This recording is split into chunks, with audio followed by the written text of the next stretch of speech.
you at one time or the other. So my question is this to you. What is the number one cause of bankruptcy in America today? The other question is this. What is the most profitable industry in America today? Who knows the answer to that? Kim? I know the answer to that, and it goes hand in hand because the number one cause for personal bankruptcy is medical expenses. And it's not getting better, it's getting worse. Because the most profitable industry in the U.S. is healthcare. Healthcare, insurance companies, Funny how that hospitals. works.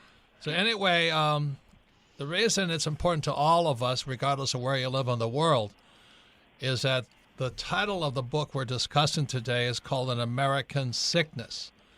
And as some of you may know, America exports many wonderful things, like, the iPhone. But it also exports many diseases. One of them is lawsuits. When I was in Australia, they said, well, the American disease has arrived here in Australia, before they never sued anybody. Now everybody is suing everybody. So the book we're discussing today is called An American Sickness, and it is what has happened to American healthcare in the last 25 years. Our guest today is Dr. Elizabeth Rosenthal. She is a doctor, but she saw the light and she became a writer for the New York Times so she could share what she knows. And today she is editor-in-chief of Kaiser Healthcare News. And Kim and I just got this book. I couldn't put it down. And I would say it's probably disturbing. Very disturbing. It's the most disturbing book we've ever written because, look, all of us will face what this book is writing about. All of us. Even if you're healthy, I don't know about you, but if you have friends, family, kids, grandkids, it's all going to affect you. It's all going to cost you money. And like I started this whole program with today, the number one cause of bankruptcy in America is not the stock market crash, it's your health crash, where you can't afford to live. And that's why all of us is being held ransom, your money or your life. That's really what it comes down to. And the person not putting a gun in your face, they're putting your health in your face. In other words, if you don't pay, you can die. Or your son can die, or your daughter can die, or you'll be crippled for your entire life because you can't make the payments. Any comments, Kim? Well, the book is called An American Sickness, How Healthcare Became Big Business and How You Can Take It Back. And you want to listen to this show as if your life depends upon it because it does. So I want to welcome to the show Dr. Elizabeth Rosenthal. Welcome, Elizabeth. Thanks for having me. I think this is something everyone should be really wise up to because my friends in other countries say to me, why do you guys put up with this? Why do you Americans stand for this system? How can healthcare bankrupt someone? That's just so wrong. And I think the first part of the book shows how we got to this crazy profit-driven system. And the second part points out to Americans that there are other things we can do. There are other ways to do this, and that we can stand up and say, we don't feel good about being ripped off. I should say the alternate title for this book was Your Money or Your Life. So I think you got the message from the first few pages. So Elizabeth, if we could just start, how did we get into this mess? How did healthcare? Can I give just one example how bad it got? Go ahead. Like we've had several of our personal, Kim and I have the wherewithal to have our personal doctors. But it said on page 35 of your book, and your book is so well written. Everybody should read this book. Anybody, even I can read this book. Everybody should read this book. Thank you. In one instance, a family was billed $21,000. Now, that's a considerable amount of money for most people. After the father had a heart attack in the living room of his home. So the guy has a heart attack. By the time they get him to the hospital, he's dead. He's sitting in the lobby, and they bill him $21,000 for sitting in the lobby dead, and they did nothing for that. Now, I know that might be an extreme case, everything is kind of extreme, but these are things, everything in the book is something that happened to real people and could happen to you. You know, I didn't go out looking for people who had trouble. They came to me. And, you know, another nice example of something like that is, say you're transported by ambulance after a minor crash into the hospital, right? That frequently happens. You know, you don't feel that hurt, but an ambulance pulls up and you get in to be checked out. If the triage nurse at the hospital calls the trauma team, which they often will do just in case because they don't know when you come in the door, are you hurt badly or not, that call to the trauma team at many hospitals can generate a trauma activation fee of $10,000, even if the next call is like, you know, he doesn't really need it, it's not that bad. So I think, you know, the lesson is in our current system, which is very entrepreneurial at the hospital level and the pharma level and the provider level, everything is billable. Everything is billable. You know, the person who walks you to the bathroom after your surgery, that may be billed as a $250 physical therapy charge. Now, you know, that's crazy. And you know that wasn't really physical therapy, but you can kind of, the billing departments can be very creative in how they're billing and what they're charging for each of those services. So Elizabeth, how did we go from taking care of the patients to reasonable fees and all of that to this huge, enormous, big business, focus only on the bottom line and screw the patient? How did we get there? It happened kind of slowly over the last 25 years, and I was very interested in this because when I trained in medicine about 25 years ago, you could see the kind of first little hints of commercialization, but still there was like a head nurse on each floor, and she would lie, or mostly she in those days, would lie down in front of a train if anything was threatening the patients on her ward. Like you couldn't say to her, you know, your insurance doesn't pay for another day, you got to go home, or we're not going to give you that drug because we don't have a good, you know, we're not getting a good price on that. And what I began to see was people coming in with clipboards and looking at hospitals as consultants, and they were consultants from McKinsey, from Deloitte, saying, how could we do this more efficiently? And that made sense in the very beginning because hospitals were incredibly inefficient places. But that kind of turned over time to just using the metrics of business and the lens of looking at these operations as businesses instead of as healing, caring professions. So, you know, some of the things consultants did when they came in was to say, hey, we're going to show you a way that you could make a lot more money by billing more creatively for the same stuff you're doing. You don't have to do anything differently. We're just going to show you how to bill more for it. Or right. You want to move up in your U.S. News and World Review best hospital ratings? We're going to show you how to game that system. And you know, no one was saying, we're going to show you how to reduce your infection rates or to improve the rehab after hip surgery. It was just what's good for the bottom line. And that to me is a problem. I don't mind people profiting, but I don't mind people profiting from good medicine. I do mind them profiting for things that have no medical benefit or in some cases hurt patients. Well, once again, Robert Kiyosaki, the Rich Dad Radio Show. We're talking to Dr. Elizabeth Rosenthal. This is a book everybody should read, even if you're not an American. It's called An American Sickness. As I said earlier, if you're living in Australia or Canada, it will spread to your part of the world as well as England. It's an American sickness called greed, but it has to do with your health and your body. So doctor, you know, we've had both of my doctors, our doctors on, and they are just crying the blues because they cannot provide health care anymore. They must do what the corporate body tells them to do. Have you found that? They can't do what's good for the patient. They must do what makes money. Well, I think the only people who I hear from who are unhappier than patients are a lot of the doctors in the system who have found themselves in this business-oriented system. Look, you know, hospitals used to be run by physicians. Now they're run by people with MBAs, and there are layers and layers of administrators, and the physicians working in those hospitals are extremely frustrated because they for the most part, want the same thing as their patients, which is more time to develop relationships. They don't want to just order a bunch of tests.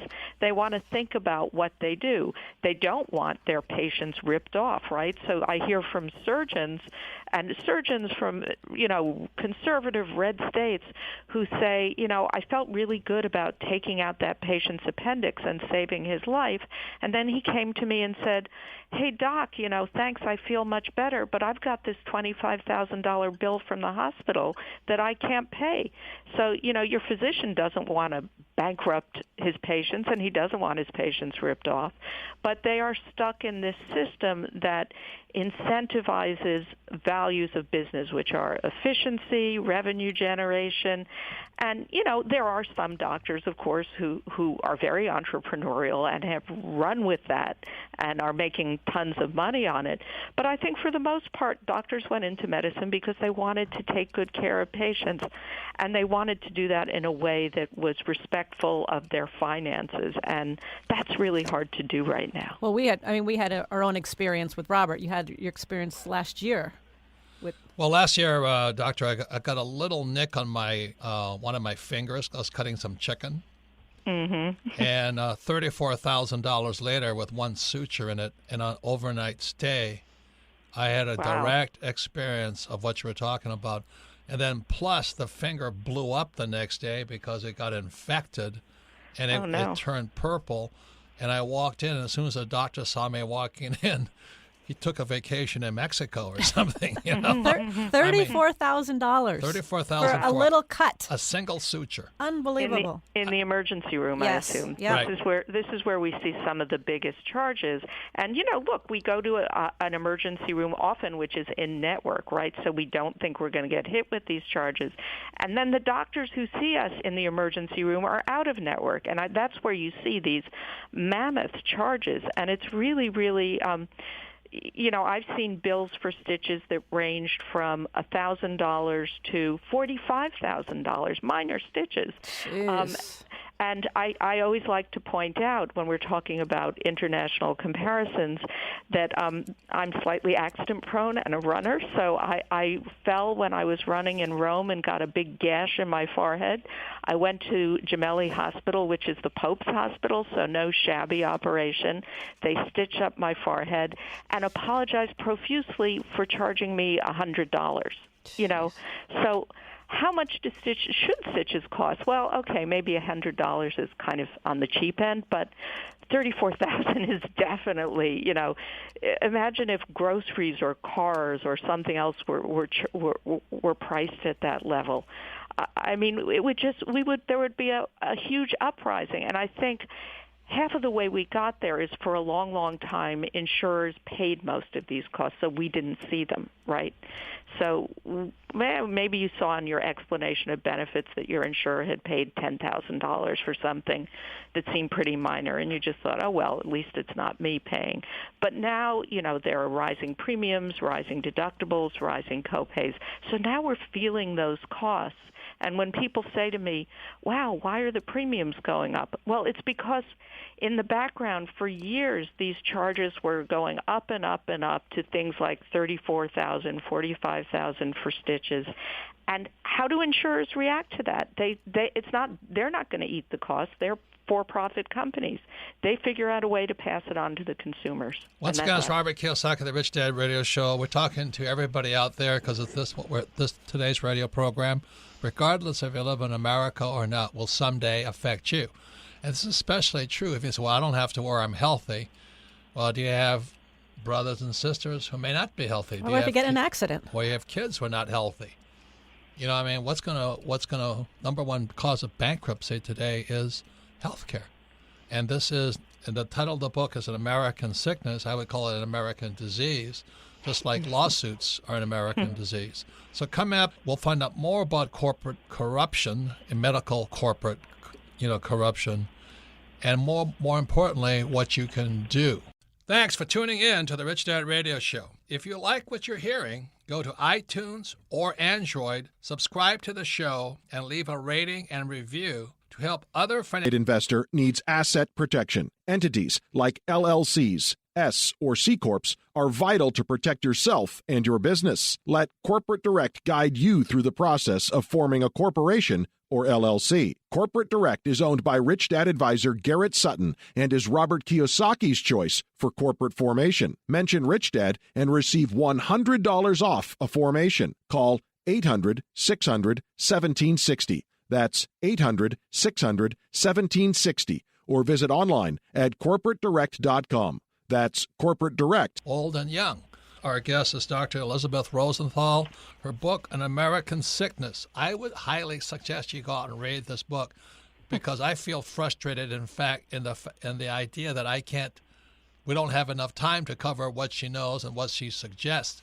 So once again, the book is The American Sickness. It is how healthcare became big business and how you can take it back because it's going to affect all of us. I think about my in-laws and things like that. What happens if an in-law comes and says, my child is ill, I don't have money to take care of it? What are you going to do? What am I going to say? No, I'm not going to give you the money to take care of your child. What am I going to do, right? What if you lose your job? What are you going to say to somebody who lost their job? Or you have a job now, but you lose it 10 years from now. So these are all questions why this book is an important book to read right now. So I'd like to start with another horrible story. A Canadian who wintered in Arizona was charged $210,000 for a failed attempt to take out a hip implant that had gotten infected. So this Canadian guy travels here, his hip implant gets infected, and the American system wants to charge him $210,000. For something that didn't work. That didn't work. Right, So, with no warranties and no guarantees. Right, so then they charged him $28,000 to pay for an air ambulance back to Canada, where the successful surgery in Canada was performed for free. So that's how big the gap is. And people say, I think I'll move to Canada. I'm afraid for my Canadian friends, a lot of Americans are going to all of a sudden migrate to Canada just for health care. So, why is there such a discrepancy between a U.S. system and the Canadian system?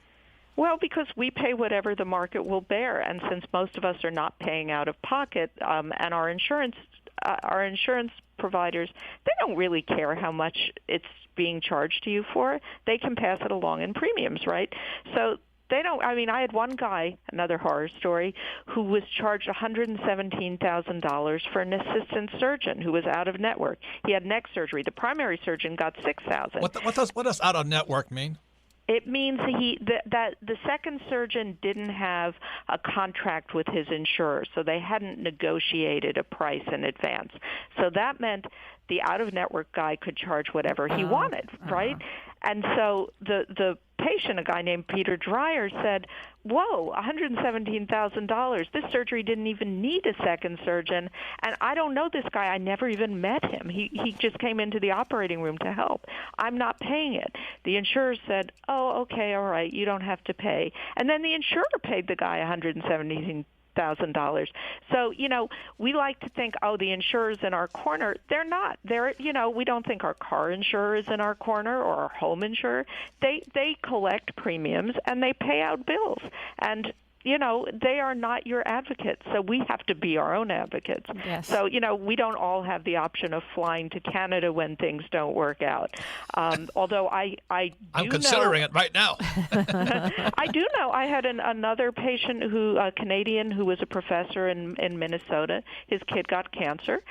He went to Canada for treatment. So, I think that's a really sad statement.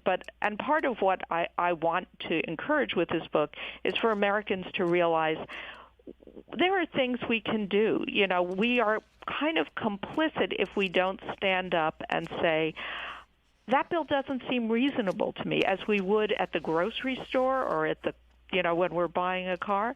And there are ways you can do it, and that's part of the second half of the book. Okay, once again, Doctor, I want to make sure people buy your book because health is something all of us are concerned about. And I want to let you know that Dr. Elizabeth Rosenthal is not some hack. She's a she's I'm not a hack. I'm not. I would say she's not a hack. Doctor, I consider myself a hack when I criticize the mutual fund industry. But you're a doctor from Harvard Medical School who decided to become a writer instead. Yeah, and I care a lot about medicine. I care a lot about patients getting really great treatment and not going bankrupt. Yeah, let me give you another story here, because I think what you're addressing, Elizabeth, is people really feel out of control. They feel like they have no control over their own health. And so you tell a story about Wanda Wickezer. Yep. And she had no insurance because she was healthy. She had 2 kids, and she didn't feel she needed insurance. And then one day a blood vessel burst in her brain, and she required 15 days in the hospital and a medical evacuation. And then the bills started. The helicopter for the evacuation, $50,000. And when all was said and done... Well, as a helicopter pilot, that was worth it. She bargained that down to $15,000, and which is still probably way more. Well, it was still that's just for profitable. a helicopter, right? But then her total bill came to like $500,000. Yeah. And she at one point, this is the point I wanted to make, she at one point said that she wished she had never gone to the hospital. She said, I would have died, but I wouldn't have had to go through this. Right. That's and her quite illness, a statement. she had this major illness, and her problem was the bills. She should have been focusing on her recovery and grateful to be alive. And instead, she was hounded for about 2 years by the hospital that saved her life to pay $350,000, which she didn't have. And I should point out, she is a good bill-paying citizen. She ended up uninsured really through no fault of her own, because this was in the pre-ACA era where she couldn't get insurance. ACA is Obamacare. Obamacare. Because she had a minor medical history, so she had a pre-existing condition. So, and she offered the hospital her retirement account, which had $100,000 in it. She said, take it. And that was more than Medicare would have paid for her stay, what most private insurers would have paid for her stay. And they said, nope, we want $265,000 or nothing. They tried to put a lien on her house. They dunned her tax refunds. I mean, they literally put this poor woman through hell. You have another story in the start of your book about a school teacher. He had some kind of treatment that was costing $19,000 each, and he didn't have to worry about what $19,000 would. Insurance company handled that. Yeah. But then he moved a few blocks away because his doctor moved to another hospital. And the $19,000 payments went up to $132,000 per treatment for the same treatment. Per treatment. And he's a New York City school teacher, so we're all paying for that $132,000. And his insurance paid, but he wrote to the hospital and said, "I don't care if you're paying." They said, "Oh, don't worry, your insurer will pay." And how many of us have heard that? Don't worry, you're not paying it. Well, I am paying. Maybe next year, maybe not today, but I am paying. We're all paying. We're all paying. And I think it's easy to get stuck. My own daughter, after all of this, she's 25. She called me the other day. She'd had a procedure her last year in college. She had double insurance at the time. Someone must have filed something wrong. And she discovers that one of the providers has referred her to collections, and her credit score dropped 100 points. She didn't even know that this bill existed. As far as she knew, it had been paid by the insurer. I mean, this is the kind of situation that we're stuck with, and I think we shouldn't be complacent about it anymore. Once again, it's Robert Kiyosaki, the Rich Dad Radio Show. We're talking to Dr. Elizabeth Rosenthal. The book is An American Sickness. It's out now. The reason I'm harping on it is we're about education, financial education. And let me tell you, if you're sitting there right now, so I don't have to worry, my company has health insurance and all this, just remember this. If you lose your job, you're out. You're outside the coverage. Obamacare is... Whatever is going on right now, you're out. So I'm encouraging people. I just started to read this book. I couldn't put it down because it's worse than a murder mystery. It's the most horrifying story I've ever heard about what we do, what business is doing to the people who need health care. And that's why my friend Donald Trump is doing his best to change it. But as he said, it's the most complex system he's ever seen because it's not based upon health care. It's about wealth care. It's about ripping people off. So again, the book is An American Sickness by Dr. Elizabeth Rosenthal. Please get the book because even if you're healthy, some of your friends and family or your fellow employees may not be. So when we come back, I want to talk to Elizabeth. What happens if all of a sudden I have an emergency and I have to go into the hospital? What can I do to ensure or somewhat protect myself from these exorbitant fees and exorbitant expenses? What can I do as an individual? Let's cover that when we get back, because she has some very great questions you can ask your doctor. In fact, I'm going to go see 2 doctors today, and I'm taking your questions with me. I'm going to ask them. I'm going to ask them because I'm going to those outpatient surgery centers. I'm getting these tests done and all this. I don't even know if they're worthwhile. Plus, another doctor has to come and check me up, and all it is I have a bone spur. I mean, it's not major surgery. You know what I mean? I could take it off with a toothpick or something. But anyway. Send me the bills. Yeah. We'll see. So when we come back, we'll be talking more to Dr. Elizabeth Rosenthal. But let me tell you something. We can't cover what she knows in a 1-hour radio show. So once again, please get our book, An American Sickness, even if you live in Canada, and especially live in Canada.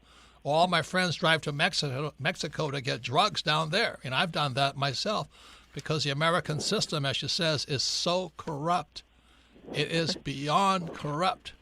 So that's why please get our book, An American Sickness. When we come back, we'll be going into more what you can do to stay healthy and not go bankrupt. Rich Dad Coaching offers a phenomenal variety of services and custom strategies, all aimed at ensuring a secure, comfortable, and rich future for you and your family. Now you can get weekly access to exclusive Rich Dad coaching services through our live stream events. Go to richdad.com and click on the on-demand banner at the top of the homepage. Great new videos are updated regularly. Get inside knowledge and insights. In 3 segments, there's no way we can cover what's in the book. Dr. Rosenthal is a Harvard Medical School graduate turned reporter, and the best part about her book, it's written so everybody can read it. Everybody, including you, especially if you have friends, family, or kids or grandkids who may someday need some medical services. And the book is entertaining. It's better than a Jerry Springer show, about the guy who dies in the waiting room and they charge him $21,000 for use of the wheelchair as he dies. What other stories are there, Kim? Oh, there's another story. Our personal assistant, Christina, she's going to have eyelid surgery because it's affecting her sight. And so she went to her doctor and they said, well, let's submit the insurance. Let's see what they say. And she called back and she goes, the person in the doctor's office says, I've never seen anything like this in my life. And she's like, what? And she goes, the insurance company said, we'll let you know if you're covered after the surgery. After the surgery. That's how crazy it is. And then another part of the story for all you old guys like me, Dr. Rosenthal says because they're not profitable, the hospitals are closing down geriatric wards because old guys aren't profitable. So all you old guys out there, well, you listen baby to boomers. that. Because you might have to move in with your kids, and they might have to give you the enema and all that other stuff you have to do. So and then she also writes about how they sell this proton machine for cancer for $100 million. Now every I think what you said, England has one of them, Canada has one, America has one in every corner now because it's so profitable. And Canada has one of these machines, and we have everywhere they have them because they want to make sure you go in there and get some protons. So they can charge you a lot of money. They can charge you a lot of money, right? So, Is that what you're saying? And you know what? These machines now come in the U.S. when they're sold with a little guide saying, this is how many times you have to use it to make back the money you spent buying it. It's that kind of transparent and business-oriented. And so, of course, once you buy one of these things, you're looking at this guide and you're thinking, oh, I better use it a lot. Otherwise, why did I invest all this money? So it's an investment, and hospitals are trying to recoup their investments rather than thinking, does this patient really need this treatment? Right. It's supposed to be a treatment for that's very rarely used, but in the U.S., of course, since there's one in every city, it's much more commonly used than in other countries. So, and you're saying they don't even work that well?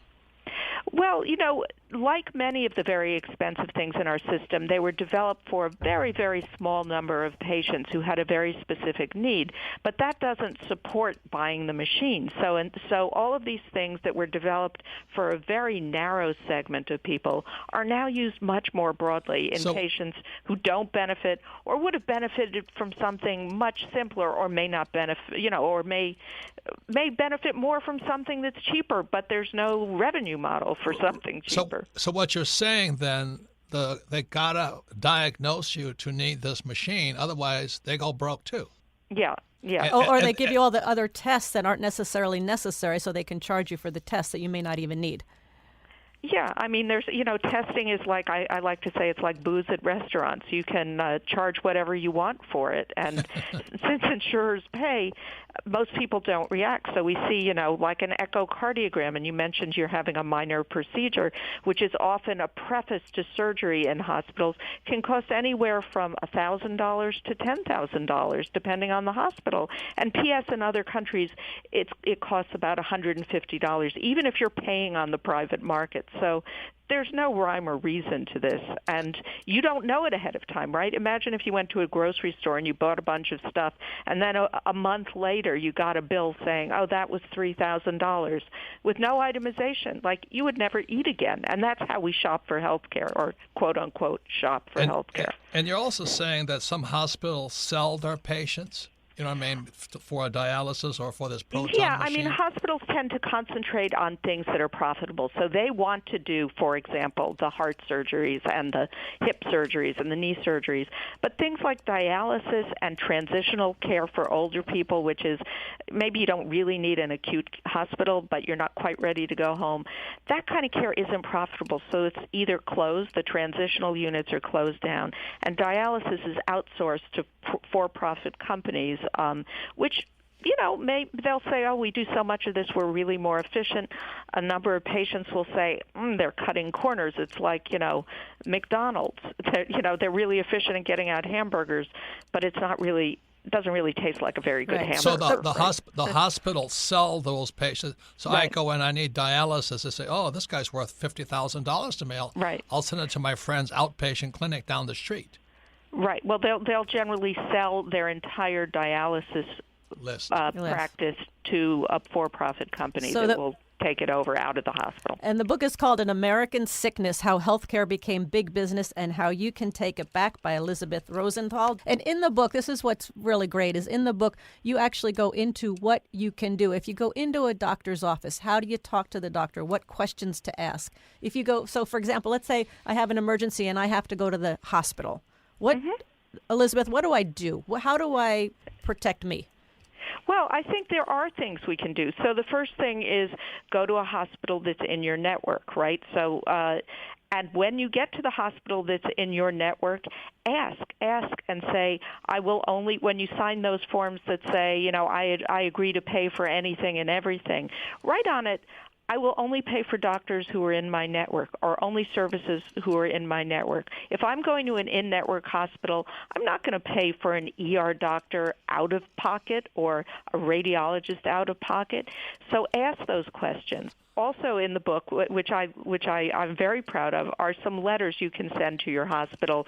They're kind of like Mad Libs things where you fill in, I had X procedure, you charge me X, and because for these reasons, I will not pay this bill because it is my legal right as a patient not to be charged X amount of money for this kind of test. And you also have 5 questions to ask during your hospital stay, because when I was in the hospital, you have these what you call drive-by doctors and consultants. They come by, they give you a pill, they tap you on the back, and it's $500, and you don't even know who the person was. Right, and I think we need to feel entitled to ask. We need to feel entitled to add on to that consent form, only if that doctor is in my network.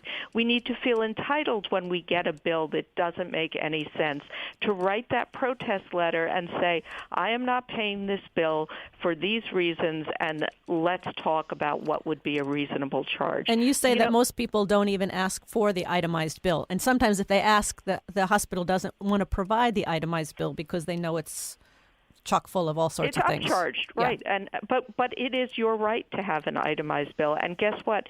50 to 90% of hospital bills have errors, and you're going to see some. I mean, I have one guy in the book, he and his wife had a baby at a hospital in San Francisco, and they were billed for a circumcision. But his kid was never circumcised, and he knew that, right? So he could go back and say, this wasn't done. Now, his insurer doesn't know that. Right. So you really have to stand up for yourself, look at those bills, feel entitled to say to your doctor, okay, you want me to get this blood test? Well, I know my doctor's computer is programmed to send it to an expensive lab. Say I want it sent to LabCorp or Quest, one of the commercial labs, because it's the exact same machine. And at the commercial lab, it will cost $7 instead of, say, $700. So there's all sorts of things that Elizabeth has in her book, things that you can do to protect yourself. And I'm assuming, like, if you're in the hospital and you're kind of out of it, it's going to be difficult to, like, make a journal of everything you're doing. But you could have somebody there that's kind of your champion, like a relative or a family member that could help champion what is actually being done in the hospital. Yeah, and frankly, of course, it is a big burden to put on sick people to have to be watching your wallet the whole time when you're worried about your health. But the thing is, in today's system, until the system starts responding to us, we have to ask these questions, whether it's you or your advocate sitting next to you. You have to ask the questions, but I can tell you if we all start asking these questions and all start feeling entitled to answers and to not paying bills that are outrageous, the system will begin to respond. It's partly because we've been very passive as this thing has unfolded, and we pay these bills. You get a bill, it has a code you don't understand, a doctor's name you've never heard of before, and it says, what you owe now, $2,000 with a prompt pay discount of 20%. And a lot of people just are intimidated, and they think, oh, I better pay it. I think that's a good word, intimidated. You shouldn't be. Once again, it's Robert Kiyosaki. This is the Rich Dad Radio Show. We're talking to Dr. Elizabeth Rosenthal. Her book is An American Sickness, and she says the reason people should read this book is because we need to stand up as the people and start asking these questions. How are they getting away with this? Because you're going to, in the next few years, you're going to bankrupt a lot of people. This is a very important book. Is for you to be better educated, stand up and ask the questions. Yeah, and Elizabeth says shop around, and they actually lists some online pharmacies where you can get better deals than your traditional, very expensive pharmaceuticals. I don't have to drive to Mexico anymore. Or Canada. 8% of Americans go overseas to buy their pharmaceuticals because they're so much cheaper there. I have one guy in the book who pays for his vacation to Paris each summer by buying his inhalers in France instead of in the U.S. So let me ask you this, as my friend Donald Trump is being hammered by Obamacare or ACA, affordable. Anyway, what do you think his odds are? To transfer. I think it's a hard. I think healthcare is, as he said, is really complicated and hard. I think I don't think either the Obamacare or what's being proposed by the Republicans now really directly affects this issue of high prices. I think that's something that has to come from consumers and from the people, really, and from the doctors. You cover that because it's so inflated, and it's based upon the gross, not the net anyway. Yeah. So the insurance companies, and nobody cares because it's always about the gross. They can keep raising the prices. And I think, healthcare is kind of a Rubik's Cube. It's complicated to solve, and I don't think it's solvable until we've dealt with this pricing problem. Other countries do it by negotiating national prices or by saying, nationally, we're not going to pay this much for a drug. They've set national prices for a drug. We don't do that. Can we get to reasonable prices without that? I'm not sure. Well, you actually say that, there's a lot of people feeding at the trough, and you've got the insurance companies, you've got government, you've got the hospitals, you got pharmaceuticals, you got kind of everybody's got their hand in the till. Right. So it we're is the complicated. ATM. Yeah, we're the ATM. That's a good point. We're the ATM, and that's not right. Yeah. They're supposed to be serving us, not the other way around. So I think, if I don't know if it's fair to ask patients to act like consumers, but in this system, at this moment in time, that's what we have to do. So we might as well take on that challenge because there is so much we can do. So I'm going to ask a real personal question. You went to the Harvard Medical School and all this, and then you became a writer. And are you practicing now? No. I haven't practiced since the mid-'90s. I left I practiced in an emergency room for 5 years, and I left the emergency room to write at the New York Times during something called the Clinton Health Reform effort. And, we're still wrestling with a lot of the same questions, only now they're all worse. It's really shocking to me because when I first left the practice of medicine, it was because I felt like people who were poor or uninsured were having a really difficult time accessing and affording care. Now I think everyone is. This is everyone's problem now. But you also say that the poor and uninsured pay the most, too, in America. They do, but the prices are so high now that, as you said, even if you have good insurance, you're likely getting hit with big premium rises, big deductibles. People say, well, it's good for patients to have skin in the game, meaning they have to pay a little bit of their health care costs. But if you're talking about someone with a $10,000 deductible and a $100,000 hip surgery, that's not skin in the game. That's like having a kidney in the game. Not a lot of people have $10,000 sitting around that they can just throw at an unexpected medical crisis. So I think, for most every American, you're gonna run into this at some point in your life. Is it going to be because a blood vessel bursts in your brain, or something minor like you have a bad ankle fracture and need surgery? It's going to affect you. So I think we can no longer pretend it's a problem that isn't going to affect every American. Once again, it's Robert Kiyosaki, the Rich Dad Radio Show. We're talking to Dr. Elizabeth Rosenthal. Her book is An American Sickness. I really highly suggest you go and read it. I mean, even if you don't live in this country, An American Sickness is interesting, easy to read, shocking, but it also kind of gives an insight what might be coming to you, even if you're a Canadian, Australian, South American, is because the American greed spreads worldwide. So I want to thank you very much, Doctor. Thank please you, get Elizabeth. your book. It's Thanks fantastic for having book. me. Fabulous book, An American Sickness, How Healthcare Became Big Business and How You Can Take It Back. Tons of I great hope information. everyone reads it and uses the information well. Thank you. Thank you Everybody very does much. need to read this. Okay, thanks. Thank you, Doctor. And when we come back, we'll be going to the more popular part of our program is called Ask Robert. Every business owner and real estate investor needs asset protection. Entities like LLCs, S or C Corps are vital to protect yourself and your business. Let Corporate Direct guide you through the process of forming a corporation or LLC. Corporate Direct is owned by Rich Dad advisor Garrett Sutton and is Robert Kiyosaki's choice for corporate formation. Mention Rich Dad and receive $100 off a formation. Call 800-600-1760. That's 800-600-1760. Or visit online at corporatedirect.com. That's corporatedirect.com. The key to achieving your dreams is to develop a rich mindset instead of an excuse mindset. Instead of saying, I can't afford that, ask yourself, how can I afford that? It's amazing how a simple shift in thinking can open a world of new ideas and endless possibilities. Let the Rich Dad Company help kickstart your journey to financial freedom. Robert Kiyosaki and the Rich Dad Company have compiled Robert's top secrets to creating a rich mindset, now available in a 10-minute ebook, How to Achieve a Rich Mindset. This offer is available for a limited time only, so get yours today. Get your free ebook, How to Achieve a Rich Mindset. Go to richdad.com and look for the banner. Again, this is available only for a few days, so act Life. It's time for us all to take a stand for the latter. I think that sums it up pretty well. Yeah. So once again, this is Rich Dad Radio. We're a financial education school program, and nothing's more expensive right now than your health care, especially living in America. So going to ask Robert. Melissa, what's the first question? Our first question today comes from Russell in Phoenix, Arizona. Favorite book, Rich Dad, Poor Dad. Says, I'm a small business owner and now responsible for my own health insurance. I was unprepared for the staggering cost of health care. I'm now faced with cashing out my 401k and taking the penalties just to cover. What is your advice for those starting out to be able to cover these types of expenses? I don't think most employees have any idea how expensive employees are.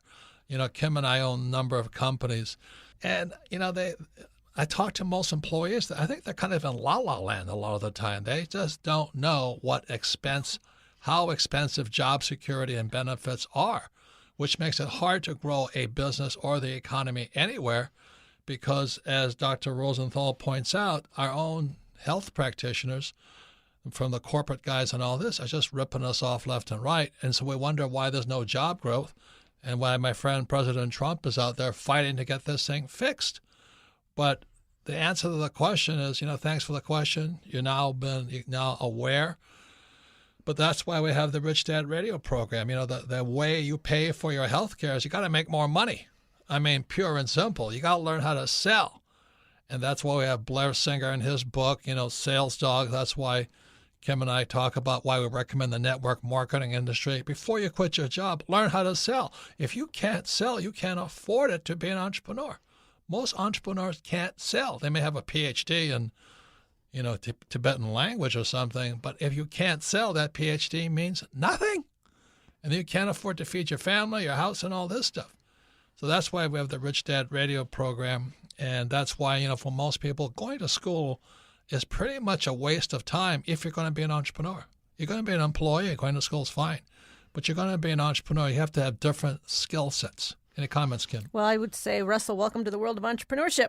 And you talk about selling. I mean, this would be a good sales point because a lot of people, especially when they lose their job, one of the first things that they realize is they've lost their health benefits. And that's everything to them. So maybe one of the good sales pitches is, I'm not going to pay you so much, but I'm going to give you health care.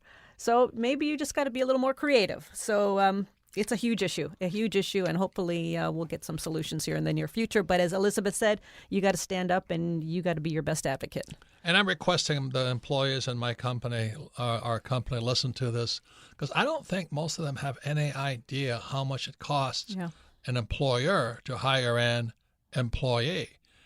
And most of my friends who are entrepreneurs, they're just complaining today. They said many people, especially young people, have lost their work ethic. They think they should be given everything. And it's expensive giving people everything because you have to produce more than you cost as an employee.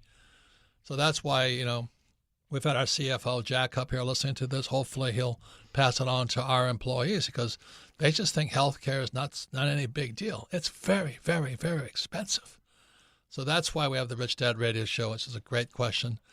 But welcome to the world of entrepreneurships. I'll pray for you tonight. Next question, Melissa.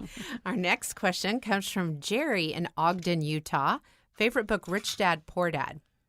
Robert, with all the good debt you have acquired, for someone starting out in the real estate investment world, what banks or credit unions do you recommend using? How to finance investments seems to be something that never gets mentioned. You got to be joking, my friend. You got to be joking. Look, you got to have the skills just like you have to have the skills of selling. Pitching a deal to a bank is a skill set. Yes, it First is. of all, you got to have a financial statement. Second of all, you got to know what you're talking about. When you talk to a banker, you got to speak a banker's language. What am I going to tell you which banker to give you the money to? Look, it's still a sales job. Like when Kim and I started out to get our first bigger loans, we knocked on 7 banks' doors in every sales pitch we made. That's why you should get Blair Singer's book, Sales Dogs, and take real estate investments courses from Rich Dad Education and Rich Dad's Coaching. Because if you can't pitch a deal, I don't care if my banker gave me $5 million, they're going to give you jack, man, jack. Any comments, Kim? Well, I mean, it is a sales job because I remember that we were buying this property. It was a 12-unit apartment building, and we went knocking door to door, and they said, no, no, no, no, and we kept getting our pitch better and better and better. And I remember sitting down with our friend David at the bank, and we said, This is in Portland, Oregon. This is in Portland, Oregon. And Robert sat down. We had all the numbers, and basically the bottom line was, this is how we're going to pay you back. Here's the cash flow. Here's the deal. Here's how we're going to pay you, the bank, back. And he gave us the loan. But it was a sales pitch. It was. Look, do you think bankers are stupid? Do you really think they're stupid? They're going to give you a loan because you have a good deal? If you don't speak the language of a banker, they're not going to talk to you. So Kenny McElroy has 3 books. One's called The ABCs of Real Estate Investing. The other one is called The ABCs of Property Management, which is key to bank giving you money. And 3 is the Advanced ABC, the Advanced Financing Strategies. So I just say this to all of you. I just don't know where so many people are at today. We have Rich Dad's Education that teaches this, Rich Dad's Coaching, We have online programs at Rich Dad, and we have Rich Dad Advisor books. But if you think just because you have a little 2-bedroom, 1-bath house, a bank's going to give you some money for it, you better pull your head out of somewhere and grow up and start to study. That's why we have Rich Dad as a company. We don't make advice, but you've got to pitch a deal. And, you know, they have all these crowdfunding and all this other stuff right now. It's the same deal. You got to pitch the deal. But if you don't speak the language of a banker, like cap rates and NOI, net operating incomes and all this, the banker's not going to listen to you. They know you're a joke. They'll give you a credit card. So that's why for Rich Dad's Education, I appreciate the questions, but grow up, you guys. Some of you have got to really grow up and realize this is the real world. People aren't just handing out money to people who don't know what they're doing. Any comments, Kim? Well, there's also an assumption that you have to go to a bank to get financed, and there's all sorts of ways to get financing. So you've got to do your homework. You got to do your research. But you got to know what you're talking about. Yeah. I wouldn't, you know, so many people, like one time I was going through the airport here in Phoenix, a woman says she had a deal for me. I looked at it and said, oh, good. And she says, I thought you were a real estate investor. I go, what? She goes, this is a great deal. I said, tell me why it's a great deal. She couldn't tell me why it was a great deal. She expected just because she had an option, a down payment on a property, I should give her money. This woman was so naive. She had no clue. She was clueless in Phoenix. But that's where most people are at because they lack financial education. Well, that's a good point, too. You got to sell the deal, but you got to sell yourself. Yeah. You got to sell yourself. And so that's why please keep listening to the Rich Dad radio program. Again, I thank Dr. Elizabeth Rosenthal. Get her book, Get her American book. Sickness, Disease. It's called Stupidity and Ignorance. An American Sickness, How Healthcare Became Big Business and How You Can Take It Back. And you can submit your questions to Ask Robert at richdadradio.com. Thank you for listening to the program.